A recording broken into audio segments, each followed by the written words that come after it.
ACN news और आपके साथ मैं हूं वैशाली व्यास। आइए बुलेटिन की शुरुआत करते हैं इस वक्त की अहम खबरों के साथ।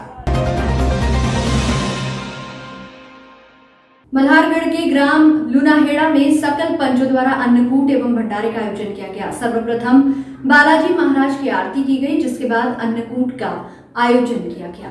ग्राम में आयोजित इस अन्नकूट प्रसादी के महाआयोजन में बड़ी संख्या में महिलाएं, पुरुष व नवयुवकों ने अन्नकूट प्रसादी ग्रहण कर धर्म लाभ प्राप्त किया।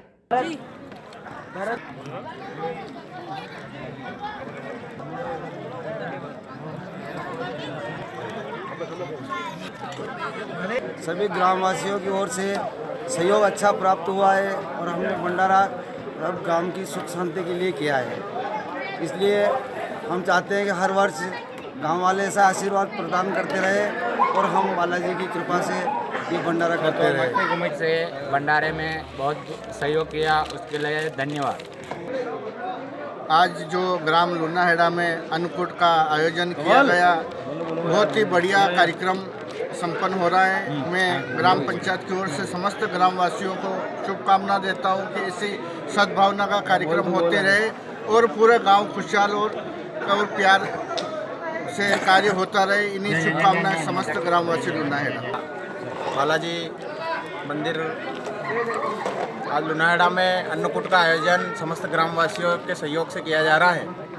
बहुत ही अच्छा कार्यक्रम, जिसमें समस्त ग्रामवासियों का भरपूर सहयोग इसमें हमको मिला है और इसी तरह आगे भी कार्यक्रम गांव में होते रहे। इन्हीं के साथ सभी गांववासी भोजन के लिए भी आ गए हैं। लुनाहेड़ा से प्रहलाद सेन की रिपोर्ट। स्वासरा विधानसभा उपचुनाव में जीत हासिल करने के बाद कैबिनेट मंत्री हरदीप सिंह डंग गांव रुनीजा में पहुंचे। यहां रुनीजा बस स्टैंड पर भाजपा कार्यकर्ताओं द्वारा व ग्रामीणों द्वारा मंत्री डंग का भव्य स्वागत किया गया। रुनीजा के रूपनगर में भी पहुंचे, जहां भव्य स्वागत हुआ। जनता को संबोधित करते हुए मंत्री डंग ने कहा कि पहले हरदीप सिंह मजबूर था, अब मजबूत है। रूपनगर में पेयजल के लिए पानी टंकी का निर्माण होगा। कच्चे मकान में रह रहे लोगों को प्रधानमंत्री आवास का लाभ मिलेगा। श्री डंग ने कहा, जीत सच्चाई की हुई है। मंत्री डंग रुनीजा के राजा भगवान श्री द्वारकाधीश मंदिर भी दर्शन करने पहुंचे तथा लखवा बालाजी के भी दर्शन किए। सिंचाई योजना है कि आपके खेतों पर पानी आएगा और ईश्वर ने चाहा तो थोड़े दिन में जब प्रधानमंत्री आवास की लिस्ट आएगी आपके और आपके पक्के मकान बनेंगे तो फिर मजा आएगा कि नहीं आएगा? कि खाली वहां टाइम पास करना था मेरे को? आज स्वच्छता अभियान में स्वच्छता 1.5 करोड़ का वाले दिनों में जो आपके काम होंगे ना, तो आपको लोगों के वास्तव में काम हुआ। और आपने जिसने भी भारतीय जनता पार्टी को बटन दबाया या हरदीप को बटन 30,000 से ऐसे ही जीत गया क्या? 30,000 से अगर जीता तो किसी ने बटन दबाया नहीं दबाया। स्वासरा से पीयूष गुप्ता की रिपोर्ट। गोपाष्टमी के अवसर पर विश्व सिंधी सेवा संगम के द्वारा नीमच की पुरानी नगरपालिका स्थित हाट मैदान पर विश्व हिंदू परिषद की गौशाला में गायों की सेवा करके मनाया। सिंधी सेवा संगम के पदाधिकारियों द्वारा गौ माता को गुड़ व अन्य खाद्य सामग्री खिलाई गई। इस दौरान उनकी पूजा की गई व उनसे देश प्रदेश की सुख समृद्धि, परिवार की भी सुख समृद्धि की कामना की गई। गोपाष्टमी के दिन गौ माता की पूजा और सेवा करने का विशेष महत्व रहता है, क्योंकि सनातन धर्म की मान्यता के अनुसार गौ माता के अंदर 33 करोड़ देवताओं का वास होता है और गौ माता की सेवा करने से सभी देवता प्रसन्न होते हैं। मनुष्य के सर पापों का नाश होता है, सुख समृद्धि ऐश्वर्य प्राप्त होता है। इसी उद्देश्य व गौ माता के आशीर्वाद को देश के प्रत्येक नागरिक को मिले, इस कामना से गोपाष्टमी पर आज विश्व सिंधी सेवा संगम के द्वारा गौ सेवा का आयोजन किया गया। यहाँ पर गायों की पूजा की जाती है। आज का दिन जो है गोपाष्टमी का है, इसलिए यहाँ पे गायों की पूजा करके हम लोग खल कपासन और गुड़ खिला के उनकी पूजा करते हैं। हमने इनको पूजा करके खल कपासन और गुड़ खिलाया। मंदसौर शहर के महू नीमच रोड से यशनगर, मेघदूत नगर, कलेक्टर कार्यालय बाईपास तक का जर्जर मार्ग अब 4.5 करोड़ की लागत से बनकर तैयार होगा। सड़क का भूमि पूजन कार्यक्रम रविवार को पूरा होगा। मार्ग का निर्माण लोक निर्माण विभाग के द्वारा किया जाएगा। दरअसल मंदसौर शहर के महू नीमच मार्ग पुलिस अधीक्षक कार्यालय, काबरा पेट्रोल पंप से यशनगर, मेघदूत नगर और कलेक्टर कार्यालय सहित हाईवे तक पहुंचने का बाईपास मार्ग काफी जर्जर हालात में है। लगातार लंबे समय से ये सुगम सड़क निर्माण की मांग की जा रही है। लगातार मांग के बाद यहाँ 4.5 करोड़ की सड़क को स्वीकृति मिली है। सड़क का भूमि पूजन कार्यक्रम रविवार को संपन्न हुआ। कार्यक्रम में विधायक यशपाल सिंह सिसोदिया, नगरपालिका अध्यक्ष राम कोटवानी, नगर मंडल अध्यक्ष अरविंद सारस्वत, जिला कलेक्टर मनोज पुष्प सहित जनप्रतिनिधि और रहवासी उपस्थित रहे। 4.5 करोड़ की लागत से बनने वाले इस मार्ग में 4 पुलिया का निर्माण होगा और काफी सुसज्जित ये मार्ग बनकर तैयार होगा। सड़क निर्माण के बाद बाईपास, कलेक्टर कार्यालय, यशनगर, मेघदूत नगर आदि स्थानों पर जाने वाले यात्रियों को सरलता होगी। वहीं कृषि उपज मंडी जाने वाले कई किसान भी इस मार्ग का उपयोग करते हैं, जिन्हें भी इस सड़क के निर्माण के बाद खस्ताहाल मार्ग से राहत मिलेगी। विधायक यशपाल सिंह सिसोदिया ने मीडिया से चर्चा में बताया कि राम टेकरी क्षेत्र से रेवास देवड़ा मार्ग, जो कि गणेश वाटिका तक बना है, आगे उस मार्ग का निर्माण कर बाईपास से जोड़ा जाएगा, जिसके बाद शहर के तमाम एंट्री मार्ग काफी सुगम हो जाएंगे। लगभग 4.5 करोड़ रुपए की लागत से मध्य प्रदेश की सरकार के द्वारा, माननीय शिवराज जी के द्वारा मेरे अपने निवेदन पर, मेरे अपने आग्रह पर उत्कृष्ट सड़क के अंतर्गत एक अधूरी सड़क जो अपूर्ण थी उसको पूर्ण करने की श्रृंखला में आगे आ रहे हैं। 4.5 करोड़ की लागत से काबरा पेट्रोल पंप से लेकर के मेघदूत नगर, यशनगर की पुलिया तक और कलेक्टर कार्यालय से 4 लेन सड़क मार्ग तक यह रोड बनेगी। जो एक अधूरापन था वो पूरा हो जाएगा। डिवाइडर इसमें है, इलेक्ट्रिक पोल इसमें शिफ्ट किए जाएंगे और 4 पुलियाँ इसमें छोटी बड़ी करके है। कुल मिलाकर के मंदसौर शहर के ये मुख्य एंट्री वाला मार्ग हो गया, मुख्य प्रवेश वाला मार्ग हो गया। क्योंकि मंडी में जाने के लिए भी दलोदा की तरफ से, पिपलिया मंडी की तरफ से, मल्हारगढ़ की तरफ से, रेवास देवड़ा की तरफ से जितने किसान आते हैं वो आजकल इसी रोड पर आते हैं। और चूँकि यशनगर, मेघदूत नगर, गांधीनगर ये सब अब पार्श कॉलोनी हो गई, नई कॉलोनी डेवलप हो रही है, तो उसको लेकर के और नई आबादी की तरफ जाना हो या उधर से आना हो तो ये रोड बहुत, ये कहें कि ट्रैफिक के आवागमन का बहुत महत्वपूर्ण मार्ग हो गया था। ये रोड अधूरा छूटा पड़ा था, इसको पूरा करने का हमारा अपना संकल्प था। मैं माननीय मुख्यमंत्री जी को विशेष रूप से धन्यवाद देना चाहता हूँ कि बजट में जो प्रावधान किया गया था उसकी न केवल राशि यही बल्कि निर्माण एजेंसी भी मुकर्रर हो गई और काम भी आज से प्रारंभ हो जाएगा। मंदसौर शहर की जो एंट्रियाँ हैं वो सारी एंट्रियाँ हमारी लगभग पूरी हो गई है। मंदसौर शहर के मध्य से को जोड़ने वाली जो भी रास्ते हैं, फिर चाहे नया खेड़ा से सर्किट हाउस की तरफ आने वाला रास्ता हो, चाहे वो लाभ मुनि चिकित्सालय से सीताऊ फाटक की तरफ से आने वाला मामला हो, रोड हो, चाहे वो संजीत रोड की तरफ से आने वाला रास्ता हो, चाहे वो भुनियाखेड़ी गुड़िया नाका बालाजी से आने वाला रास्ता हो, चाहे वो 4 लेन सड़क मार्ग से कलेक्ट्रेट कार्यालय की तरफ से आने वाले रास्ते हो, ये सब हमारे लगभग जुड़ चुके हैं। एक एंट्री भी हमारी अधूरी है, हम उसको भी पूरा करने के लिए प्रयास करेंगे। मनमोहन वाटिका वाला जो मार्ग है, रेवास देवड़ा रोड जिसको बोलते हैं, वो ऋषियानंद गार्डन तक बना हुआ है, लेकिन ऋषियानंद गार्डन से लेकर के और केंद्रीय विद्यालय तक वो भी 4 लेन को जोड़ेगा। एक छोटा सा करीब 1.25 किलोमीटर का रोड अधूरा है, उसको पूरा करने का हमारा एक संकल्प और एक सपना भी अधूरा रहेगा। लगातार देखने में आ रहा है कि देश भर में कोरोना के मरीजों की संख्या बढ़ती जा रही है, क्या फील है आपकी? देखिए, सोशल डिस्टेंसिंग बहुत आवश्यक है, मास्क लगाना बहुत ज़रूरी है। लोगों से हम गले न मिले, लोगों से हम हाथ न मिलावें, लोगों से अपन दूर से दिल मिलावें और दिल मिलाने के साथ साथ ज़्यादा भीड़ भाड़ न करें। शादी ब्याह का काम भी अपना हो जावे, अन्य जो सामाजिक संरचना के कार्यक्रम है वो भी हो जावे, लेकिन दायरे में रह करके करें। 48 घंटे में मंदसौर शहर में, मंदसौर जिले में 1.5 गुना अभी कल की रिपोर्ट है, 1.5 गुना कल पेशेंट ज़्यादा बढ़े हैं, तो उसको लेकर के हमको सावधानी बरतने की। कई लोगों की मौत भी हो चुकी है मंदसौर के लोगों की। जी, कई लोगों की मौत भी हो चुकी है। देखिए, कोरोना के प्रारंभिक संकेत को अगर हमने अनुत्तर रहे, हम उसके प्रति नेग्लिजेंसी रही, हमारी उत्तरदायित्व नहीं रखा, तो निश्चित से कोरोना का जो संक्रमण काल है वो मौत की कगार की ओर ले जाता है। कई लोगों की मृत्यु हो गई है और हम सबको इसमें सावधान रहने की आवश्यकता। अभी ठंड का दौर भी शुरू होने वाला है, लंग्स को लेकर के, हार्ट को लेकर के, डायबिटीज़ के पेशेंट हैं, इनके साथ साथ यदि कोरोना होता है तो निश्चित से हमको सावधानी और सतर्क रखने की आवश्यकता है। सबसे पहले हमारे विधायक जी और कलेक्टर साहब और नगर पालिका अध्यक्ष, इन सबको धन्यवाद देना चाहूँगी, क्योंकि वार्ड नंबर 39 की जो जनता है इस सड़क से और दूर से बहुत परेशान थी, अब इनको निजात मिल जाएगी। और नगर वार्ड नंबर 39 की ओर से, जनता की ओर से मैं सबको धन्यवाद देती हूँ कि अब सड़क बन ही जाएगी। वो काम जैसे आप देख रहे हैं मशीन वगैरह सब हो गई, काम चालू हो जाएगा। ये रोड जो है वो कलेक्ट्रेट के सामने से 4 लेन तक जाके जुड़ेगी और ये निश्चित रूप से मंदसौर के लोगों के लिए जो यहाँ से बाईपास की तरफ जाते हैं या बाईपास की तरफ से लोग कलेक्ट्रेट की तरफ और शहर के मंडी की तरफ जाते हैं, उनके लिए बहुत ही उपयोगी होगी। काफ़ी बुरे हालात में सड़क है अभी और हम उम्मीद करते हैं कि बहुत अच्छी क्वालिटी का बनेगा और मंदसौर के लोगों के लिए इससे बहुत फ़ायदा होगा। तो लगातार डेंगू और कोरोना के मरीजों की संख्या बढ़ती जा रही है। डेंगू के मरीज़ तो 2 दिन आए थे, उसके बाद अभी उसमें कमी आई है और जहाँ भी हॉट स्पॉट मिला था वहाँ पर डेंगू के प्रोटोकॉल के हिसाब से पूरी कार्रवाई की गई है और हम उम्मीद करते हैं कि आने वाले दिनों में उसमें कमी आएगी। कोरोना के जो मरीज़ पिछले 2 दिनों में बढ़े थे, कल के तो केसेस कम आए हैं, लेकिन हम लोग लगातार उस पर नज़र रखे हुए हैं और सैम्पलिंग बढ़ा के भी और मास्क के प्रोटोकॉल को पालन करा के हम लोग कोशिश करेंगे कि उस पर कंट्रोल किया जाए। निश्चित रूप से एक वेव चल रहा है पूरे देश में भी और आसपास के ज़िलों में भी, तो हमें सतर्क रहने की ज़रूरत है।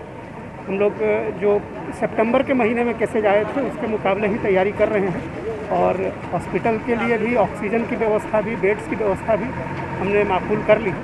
लोगों से ये अपील है कि आप बिना मास्क लगाए और बिना आवश्यकता के घरों से बाहर नहीं जाए, जो कोविड के प्रोटोकॉल का है उसका पालन करें, क्योंकि लोगों के सहयोग के बिना इस पर कंट्रोल किया जाना संभव नहीं। नीमच जिला आपदा प्रबंधन समिति की बैठक का आयोजन जिला कलेक्टर ने सभागृह में किया गया। इस अवसर पर कैबिनेट मंत्री ओम प्रकाश सकलेचा, नीमच विधायक दिलीप सिंह परिहार, मनासा विधायक अनिरुद्ध माधव मारू, जिला पंचायत अध्यक्ष अवंतिका जाट, नीमच एसपी मनोज कुमार राय, कलेक्टर जितेंद्र सिंह राजे, बीजेपी जिलाध्यक्ष पवन पाटीदार, अन्य जनप्रतिनिधि, विभिन्न विभागों और संगठन के संस्थाओं से जुड़े प्रतिनिधि इस दौरान मौजूद रहे। बैठक के दौरान जिले में कोरोना की रोकथाम के प्रयासों पर विस्तार से चर्चा की गई। विशेष रूप से मास्क लगाने की अनिवार्यता को सुनिश्चित करने के लिए कहा गया। वहीं कोरोना के प्रति लोगों को जागरूक करने की और मास्क लगाने के लिए विशेष अभियान चलाने की बात की गई। साथ ही लोगों से अपील की गई कि किस तरह कोरोना संक्रमण बचाव किया जाए। यदि जिले में ज्यादा मामले बढ़ जाएंगे तो रात्रिकालीन कर्फ्यू लगाना होगा। हालांकि जिले में अभी हालात बेहतर है, इसलिए आवश्यकता इस बात की है कि आमजन मास्क लगाए, सोशल डिस्टेंसिंग का पालन करे, हाथों को बार बार सैनिटाइज करे, शादी ब्याह में कोरोना गाइडलाइन का पूरा ख्याल रखा जाए, ज्यादा भीड़ भाड़ ना हो, तय सीमा से अधिक व्यक्ति एकत्रित ना हो। इन तमाम बातों पर सख्ती से निर्णय व कार्रवाई की जाए ताकि संक्रमण की वजह से आम जन का जनजीवन प्रभावित ना हो। देखिए, परसों माननीय मुख्यमंत्री जी ने एक अर्जेंट बैठक बुलाई थी और ये निर्णय लिया कि जहां टोटल टेस्ट के 5% से ज़्यादा केसेस होंगे वहां रात्रि कर्फ्यू लगाया ताकि जागरूकता बढ़े। कुछ और भी निर्णय लिए, जैसे स्कूलों को खुलने का थोड़ा डिले किया क्योंकि सबसे ज़्यादा रिस्की बच्चे कई बार समझ नहीं पाते हैं। शादियों में 100 से ज़्यादा क्लोज हॉल में परमिशन ना दें, ओपन में 200 से ज़्यादा ना दें। और आज की बैठक में सबने सर्वानुमति से ये निर्णय लिया और आप सबसे भी मेरा आग्रह है, आपके माध्यम से भी हर गांव, हर जगह तक ये सूचना जाए कि बहुत हम 4.6% पे हमारी एवरेज है। अगर 2 पेशेंट भी डोज के बढ़ गए तो हमें वापस कर्फ्यू लगाने की डायरेक्शन में मजबूरी में जाना पड़ेगा। हम नहीं चाहते हैं कि हमें अब अपने व्यवहार और आदत में ऐसी परिस्थिति डालनी पड़ेगी जिसमें हम कोरोना के साथ जीने की अपनी शैली बनाएं, क्योंकि व्यवसाय भी ज़रूरी है, जीवन जीना भी ज़रूरी है। जैसे आप लोगों को भी घूमना पड़ता है, सबका घूमना मजबूरी भी है, लेकिन सावधानी भी उतनी ही ज़रूरी है। तो सावधानी सबसे चरम वाक्य है, उस वाक्य को हर गांव तक आप पहुंचाने का प्रयास करें, यही आपसे कामना है और कोई ख़ास बात नहीं है। हमने प्रशासन को कंट्रोल में रखने की शुभकामनाएं भी दी कि हम बच गए।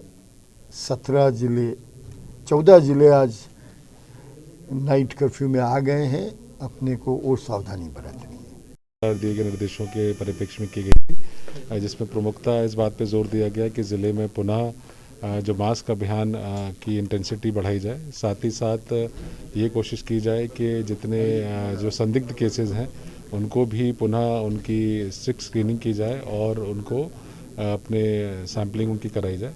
और इसके साथ साथ ये भी एक जो शादियों का चूँकि समय है तो इस वक्त प्रशासन के निर्देश आए कि बंद हॉल में 100 और ओपन हॉल में 200 की परमिशन ही दी जाए। और समस्त अधिकारियों को ये भी निर्देश दिए गए हैं कि 24 घंटे के अंदर ये परमिशन इशू की जाए, जिससे नागरिकों को भी परेशानी ना हो।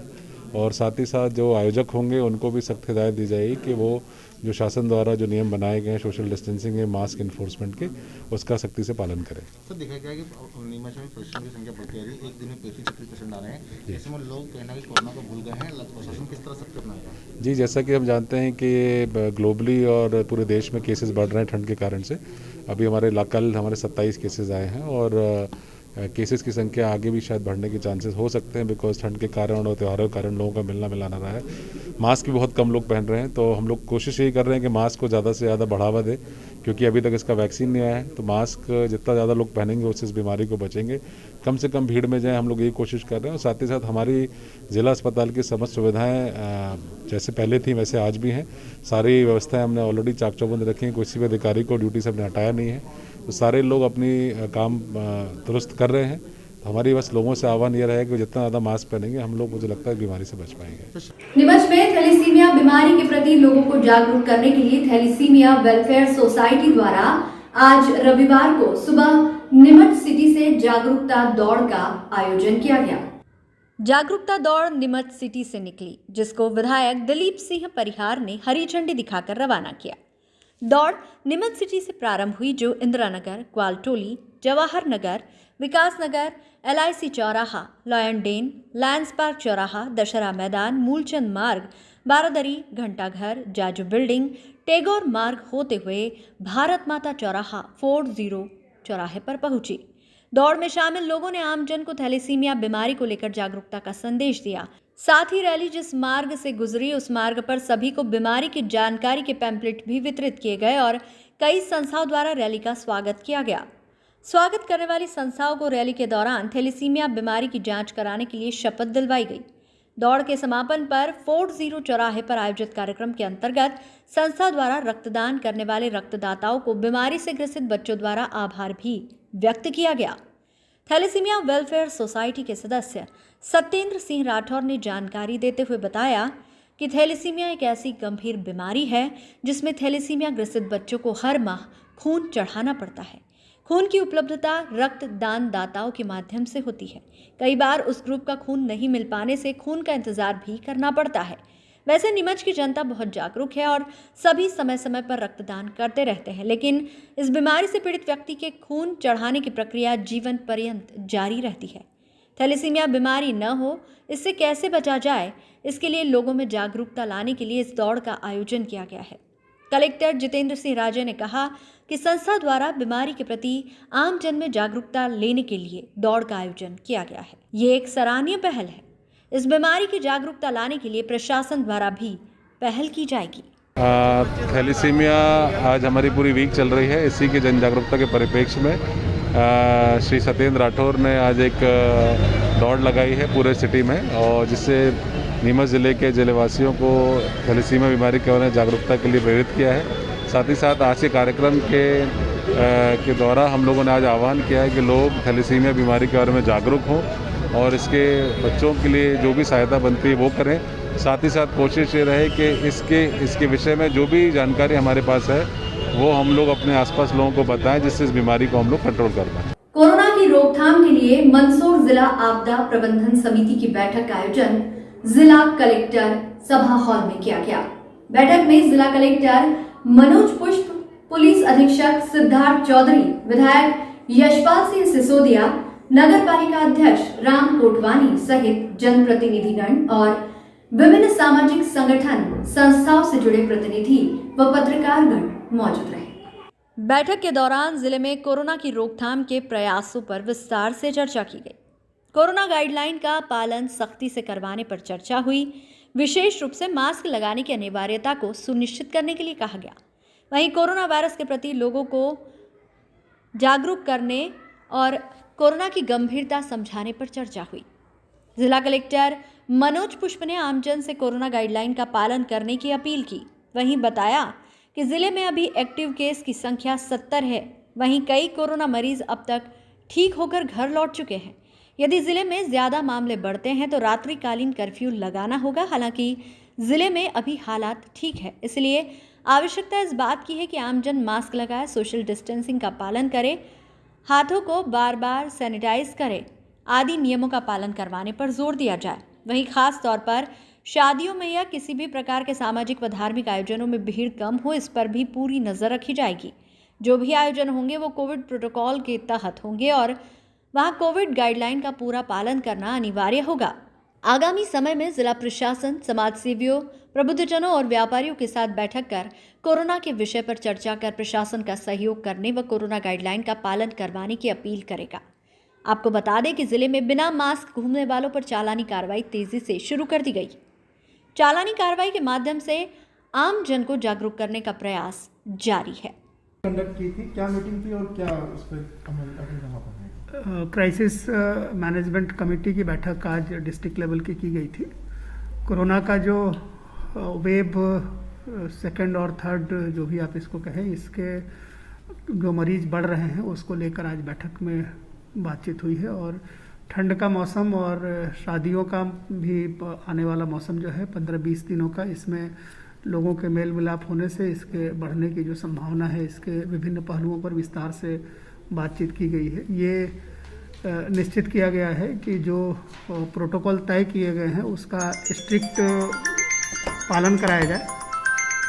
इसके साथ ही जो सामाजिक संगठन हैं, जो व्यापारिक संगठन हैं, उनके साथ भी हम लोग अलग अलग दौर की बातचीत करेंगे। और ये सुनिश्चित किया गया है कि जो ऐसे एस्टेब्लिशमेंट हैं जो कि अगर कोरोना से रिलेटेड जो प्रोटोकॉल है उसका पालन नहीं करते हैं तो उनके विरुद्ध कार्रवाई की जाएगी। ये जो शादियां हो रही हैं उन शादियों में लोगों को सोशल डिस्टेंसिंग का पालन करना, मास्क का उपयोग करना, आवश्यक स्क्रीनिंग करना, इसके संबंध में वो पूर्व से ही निर्धारित प्रारूप में लोगों को सूचित करेंगे। और उस समय हेल्थ की टीम वहाँ जाके देखेगी कि उस प्रोटोकॉल का पालन हो रहा है कि नहीं हो रहा है। अगर पालन नहीं हो रहा है तो उस एस्टेब्लिशमेंट के विरुद्ध भी कार्रवाई की जाएगी। जो व्यापारिक प्रतिष्ठान हैं, जो जहाँ जहाँ भीड़ होती है वहाँ पर मास्क वितरण का और मास्क नहीं पहनने वालों के विरुद्ध चालान की कार्रवाई की जाएगी। होम आइसोलेशन के बारे में लोगों के सजेशंस मिले हैं और हम लोग इस पर विचार कर रहे हैं कि जहाँ पर होम आइसोलेशन अगर असिम्प्टोमेटिक पेशेंट हैं और उनके यहाँ प्रोटोकॉल का पालन हो सकता है तो उन्हीं को केवल किया जाए, बाकी को इंस्टीट्यूशन में रखा जाए। अच्छी बात यह है कि अभी वर्तमान में बहुत ज़्यादा पेशेंट नहीं है, लेकिन हम लोग सैम्पलिंग काफ़ी बड़ी मात्रा में बढ़ा रहे हैं और इस पर नज़र रखे हैं कि खैर मंदसौर में फिलहाल कोरोना मरीजों की संख्या में इजाफा कम गति से हो रहा है और कोरोना के एक्टिव मरीजों की संख्या 70 है। वहीं अब तक के यदि आंकड़ों की बात करें तो 2207 मरीज अब तक जिले में सामने आए, जिनमें से कई ठीक होकर अपने घर लौटे हैं तो 25 लोग मौत के मुंह में समा गए। क्या है जिले का हाल, इसको बता रहे हैं SBCN संवाददाता देवेंद्र मौर्य। मंदसौर जिले में भी कोरोना का ग्राफ लगातार बढ़ता दिख रहा है। जी हाँ, चुनाव हो या फिर त्योहार के दिन, अब जब सब कुछ खत्म हो चुका है तो एक बार फिर कोरोना अपने पैर पसारते नजर आ रहा है। लगातार कोरोना का ग्राफ जिले में बढ़ रहा है। यदि आज की बात करें तो मंदसौर जिले में एक्टिव केसेस की संख्या 70 हो चुकी है, जो कि कुछ समय पहले, कुछ दिनों पहले काफ़ी कम थी। लेकिन अब जो रिपोर्ट सामने आ रही है, जो जांच सैंपल निकल कर आ रहे हैं, वो उनमें कई जो है कोरोना पॉजिटिव मरीज सामने निकल कर आ रहे हैं। चाहे रतलाम लैब की बात लो, एंटीजन टेस्ट की बात लो, तो कई सारे जो कोरोना पेशेंट्स हैं वो पॉजिटिव निकल कर आ रहे हैं। खैर मंदसौर जिला प्रशासन द्वारा जो है तैयारियां लगभग पहले की तरह इस बार फिर कर दी गई, क्योंकि कहीं ना कहीं इसे कोरोना फेज 3 का नाम दिया जा रहा है। पूरे देश भर में कोरोना का ग्राफ इस तरीके से बढ़ रहा है कि एक बार फिर मानव जनजीवन को ये प्रभावित कर सकता है, खतरे में डाल सकता है। पूर्व में कोरोना महामारी की एक बड़ा दंश जो है देश झेल चुका है, बावजूद इसके जब सर्दी का सितम चालू हुआ तो ऐसे में कोरोना का सितम जो है लगातार बढ़ रहा है। मंदसौर में आपदा प्रबंधन जिला स्तरीय बैठक जो है रविवार को आयोजित हुई, जिसमें महत्वपूर्ण निर्णय लिए गए। मध्य प्रदेश सरकार ने कोरोना से संबंधित नई गाइडलाइंस जारी कर दी है, तमाम नियमों का पालन कराने के निर्देश जो है अधिकारियों को दिए हैं। इसी के मद्देनजर मंदसौर जिला कलेक्टर ने आपदा प्रबंधन की बैठक बुलाई और बैठक में तमाम जो अधिकारी हैं, नेता है, जनप्रतिनिधि हैं, पत्रकार है, प्रबुद्ध जन है, वे लोग शामिल रहे और निर्णय लिया गया कि किस तरीके से जिले के हालातों पर काबू पाया जा सके। जिसमें महत्वपूर्ण बात यह है कि जो कोरोना की गाइडलाइन है उसका सख्ती से पालन करवाना है। जैसे ही कोरोना के केसेस बढ़े तो लगातार सैंपलिंग बढ़ा दी गई है, सुरक्षा बढ़ा दी गई है। इसके साथ ही यदि लॉकडाउन की यदि बात करें तो फिलहाल मंदसौर में किसी तरह का कोई लॉकडाउन नहीं है, नाइट कर्फ्यू नहीं है, लेकिन अगर हालात बिगड़ते हैं तो कहीं ना कहीं संभवतः जो नाइट कर्फ्यू की बात सामने आ सकती है, लॉकडाउन की स्थिति भी आने वाले समय में देखी जा सकती है। लेकिन अब तक कोई ऐसी खबर नहीं है कि किसी तरीके का लॉकडाउन मंदसौर जिले में या फिर पड़ोसी किसी जिले में होगा। कि रतलाम में जो है नाइट कर्फ्यू का जो है सरकार ने ऐलान किया है, नाइट कर्फ्यू वहाँ पर जारी है। इसके साथ ही मंदसौर में जो है जिला प्रशासन द्वारा समाज सेवियों, प्रबुद्धजनों और व्यापारी गणों से अब आने वाले दिनों में चर्चा की जाएगी, जिसके बाद हालातों पर बात करते हुए निर्णय लिए जाएंगे, किसी तरीके के ठोस निर्णय लिए सकते हैं। इसके साथ ही जो कोरोना गाइडलाइंस का पालन नहीं कर रहे हैं उन लोगों के खिलाफ सख्ती से कार्रवाई भी लगातार जारी कर दी है। हम देखेंगे कि मंदसौर जिले के तमाम जो चौराहे हैं वहां पर पुलिस और नगर निगम की टीम के द्वारा जो है नगर पालिका की टीम के द्वारा जो है चालानी कार्रवाई की जा रही है। बिना मास्क जो लोग घूम रहे हैं उन्हें टोका जा रहा है, रोका जा रहा है तथा उन्हें मास्क लगाने की हिदायत जो है यहाँ पर दी जा रही है। तो इस तरीके से एक बार फिर कोरोना से जंग लड़ने के लिए जिला तैयार है। मंदसौर जिला कलेक्टर ने मीडिया से चर्चा में यह भी कहा है कि फिलहाल स्थितियाँ काफ़ी ठीक है। 70 जो पेशेंट्स है कोरोना के पॉजिटिव एक्टिव केसेस अभी जिले में है और अब तक की यदि कोरोना पेशेंट्स की यदि बात करें तो जिले में 2207 का जो है आंकड़ा पहुंच चुका है पॉजिटिव मरीजों का। उसमें से कई सारे लोग जो हैं रिकवर होकर अपने घर पहुंच चुके हैं। अभी वर्तमान के रिकवरिंग रेट की यदि बात करें तो 4 पॉइंट से ऊपर है। तो निश्चित ही जो पॉजिटिव मरीज हैं उनके हालतों को सुधरने के जो दर हैं वो काफ़ी ठीक है। लेकिन चिंताजनक स्थिति यह है कि एक बार फिर कोरोना उसी जो है रफ्तार के साथ अपने पैर पसार रहा है। तो आने वाले दिनों में काफ़ी सावधानी रखना पड़ेगी। SBCN न्यूज़ भी आप सभी दर्शकों से अपील करता है कि प्लीज़ मास्क लगाएं, सोशल डिस्टेंसिंग का पालन करें और सरकार की तरफ से जारी जो कोरोना की गाइडलाइन है उसका पालन करें। इसके साथ ही ऐसे में जो है अभी दीपावली के बाद से जो है शादी ब्याह का जो दौर है वो भी शुरू हो चुका है। खैर कुछ दिनों पहले यह था कि शादियां बड़े धूमधाम से होगी, बैंड बाजे बजेंगे, दूल्हा घोड़ी पर बैठेगा, लेकिन अब ऐसी संभावना जो है अब उस पर नकारा जा रहा है। लगता नहीं है कि जो शादियां है इस पूरे धूमधाम से की जा सके। लगातार जो गाइडलाइन जारी हुई उसमें मुख्य रूप से ये बात भी कही गई है कि किस तरीके से भीड़ भाड़ वाले कार्यक्रमों को रोका जाए, जिसमें शादियां महत्वपूर्ण रूप से शामिल है। शादी में भी जो मेहमानों की संख्या है उसे पहले की तरह तय कर दी गई है। करीब 100 लोग जो हैं एक शादी में शामिल हो सकते हैं। साथ ही बैंड बाजों के पर रोक लगाई गई। कुल मिलाकर जो भीड़ भाड़ वाले जो कार्यक्रम हैं उन्हें तत्काल प्रभाव से जो पहले से तय थे उन्हें रोकने के निर्देश दिए गए हैं। इसके साथ ही आने वाले कार्यक्रमों पर रोक लगाई गई है। तो देखिए जिस तरीके से कोरोना अपने पैर पसार रहा है तो निश्चित ही हम सबको सावधान रहने की ज़रूरत है। किसी तरह की लापरवाही आपके लिए, अपनों के लिए खतरनाक साबित हो सकती है। मंदसौर में जो पहले भी जो है चाहे कोविड सेंटर हो, चाहे वो निजी होटल्स हो, हॉस्पिटल्स हो, उन्हें तैयार किया गया था। लेकिन आने वाले इस फेज के लिए जिला प्रशासन एक बार फिर तैयार है, स्वास्थ्य अमला एक बार फिर तैयार है कि आने वाली स्थिति को किस तरीके से निपटा जाए। लेकिन सबसे पहले आप और हम सबको जागरूक होना पड़ेगा, सावधानियां समझना पड़ेगी और कोरोना की जो गाइडलाइन है उसका पालन करना होगा, तभी कोरोना की जंग जीती जा सकती है।